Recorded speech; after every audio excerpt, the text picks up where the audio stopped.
అసలు ఈ ప్రాజెక్ట్ అనేది ఆర్డీఎస్ ప్రాజెక్ట్ అనేది కేవలం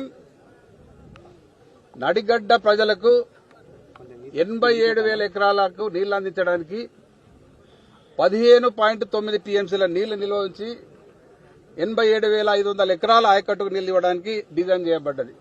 కేవలం నడిగడ్డ ప్రజలకు మాత్రమే ఈ ఆయకట్టు రావాలి, ఈ నీళ్లు రావాలి.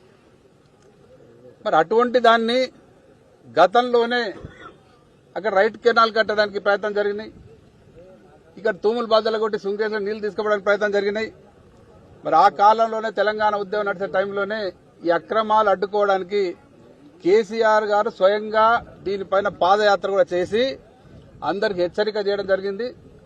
మరి మా ప్రభుత్వం తెలంగాణ వచ్చిన తర్వాత ఇక్కడ ప్రాంత ప్రజలకు న్యాయం చేస్తామని అప్పుడే మాట ఇచ్చిన ప్రకారం మరి వీటన్నిటి మీద ఎక్కడికక్కడ కంట్రోల్ తీసుకొని మరి ఈ అయితే మిగతా ఆయకట్ట ఎట్లయితే పారాలను, ఎందుకంటే ఎట్లా ఈ ఆర్డీఎస్ ఆల్రెడీ ఇంత దరిద్రంగా ఉంది, ఇక్కడ మెయింటెనెన్స్ సరిగ్గా లేదు, మన హ్యాండ్ ఓవర్లో లేదు.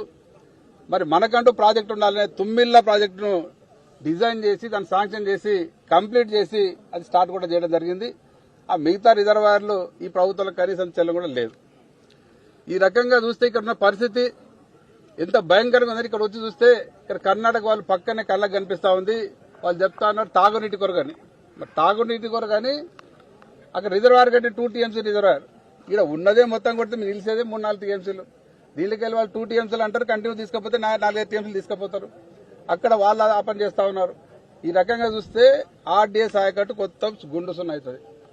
ఇదే ఈ రకంగా ఇట్లే వదిలిపెడితే ఆర్డీఎస్ ఆయకట్టు అనేది ఒక్క చుక్క కూడా ఆర్డీఎస్ ప్రాజెక్ట్ ద్వారా నీళ్లు రాదు. మరి ఇటువంటి సందర్భంలో ఇంకా పైన కూడా తుంగభద్ర పైన ప్రాజెక్టులు కడుతున్నారు. అక్కడ కృష్ణా పైన ఆల్మట్టి డ్యాం పెంచి దాదాపు 300 టీఎంసీ పైన రిజర్వాయర్ నింపుకోవడానికి ప్రయత్నం చేస్తా ఉన్నారు. ఎక్కడికక్కడ ఇవన్నీ జరుగుతూ ఉంటే మన ప్రభుత్వం ఏదైతే ఉందో కళ్ళప్పకి చూస్తా ఉన్నారు. దాంతోపాటు నవ్వు వస్తే చెప్తే వాళ్ళు మొన్న ఏదైతే సీక్రెట్ ఒప్పందం చేసిండ్రో ఆ ఒప్పందంలో ముగ్గురు ముఖ్యమంత్రులు కూర్చొని ఏం మాట్లాడుకుని ఎవరికి బయటకు చెప్పలే. కానీ మాకు అర్థమైంది ఏంటంటే కొడంగల్ లిఫ్ట్ ఇరిగేషన్ కు కర్ణాటక ఎన్ఓసీ కావాలంటే మొత్తానికి ఎన్ఓసీ ఇచ్చింది అనేది మాకు తెలుస్తా ఉంది. ఈ ప్రాజెక్ట్ అనేది కట్టుకోండి మాకేం సంబంధం లేదు. అసలు కొడంగల్ లిఫ్ట్ ఇరిగేషన్ అనేది వాస్తవంగా అవసరం లేదు. అయితే Kodangal project lift irrigation project కింద వీళ్ళైతే ఆయకట్టు చూపిస్తా ఉన్నారో అది కేవలం భూత్పూర్ రిజర్వాయర్ ఉన్న ఒక 1 టీఎంసీ దాని నుంచి వాళ్ళు డిజైన్ చేసిండ్రు. అవి నీళ్ళు వచ్చే సమస్యనే లేదు. అది కూడా మొత్తం కొడితే వాళ్ళు ఒక 90,000 ఎకరాలకు చూపిస్తా ఉన్నారు. ఈ 90,000 కాదు 150,000 ఎకరాలకు పాలమూరు లిఫ్ట్ ఇరిగేషన్ ద్వారానే కొడంగల్ కానీ నారాయణపేట కానీ నీళ్ళు అలా డిజైన్ చేసింది పాలమూరు లిఫ్ట్ ఇరిగేషన్ ద్వారా. అది ఆల్రెడీ ఉండంగా అనవసరంగా ఈ వేస్ట్ ప్రాజెక్ట్ అది కొడంగల్ లిఫ్ట్ ఇరిగేషన్ ప్రాజెక్టు ఆ లిఫ్ట్ ఇరిగేషన్ ప్రాజెక్టు కొరకు ఇవన్నీ హక్కులు వదిలిపెట్టారు. అంటే ఇలా ఆయన కొడంగల్ లిఫ్ట్ ఇరిగేషన్ కి అయితే ఎన్ఓసీ కావాలన్న కర్ణాటక నుంచి ఆ ఎన్ఓసీ కొరకు వీళ్ళందరికీ ఎన్ఓసీలు ఇచ్చేస్తున్నారు మన ప్రభుత్వం. అంటే వేస్ట్ ప్రాజెక్టు కొరకు మనం ఉన్న హక్కులన్నీ పోగొట్టుకుంటున్నాం. దీంతో భవిష్యత్తులో మహబూబ్నగర్ జిల్లా ఎడారిగా మారే అవకాశం ఏర్పడుతుంది.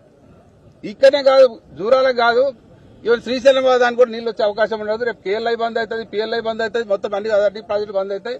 మొత్తం జిల్లా ఎడారిగా మారుతుంది. జిల్లా మొత్తం కూడా సర్వనాశనం అవుతుంది.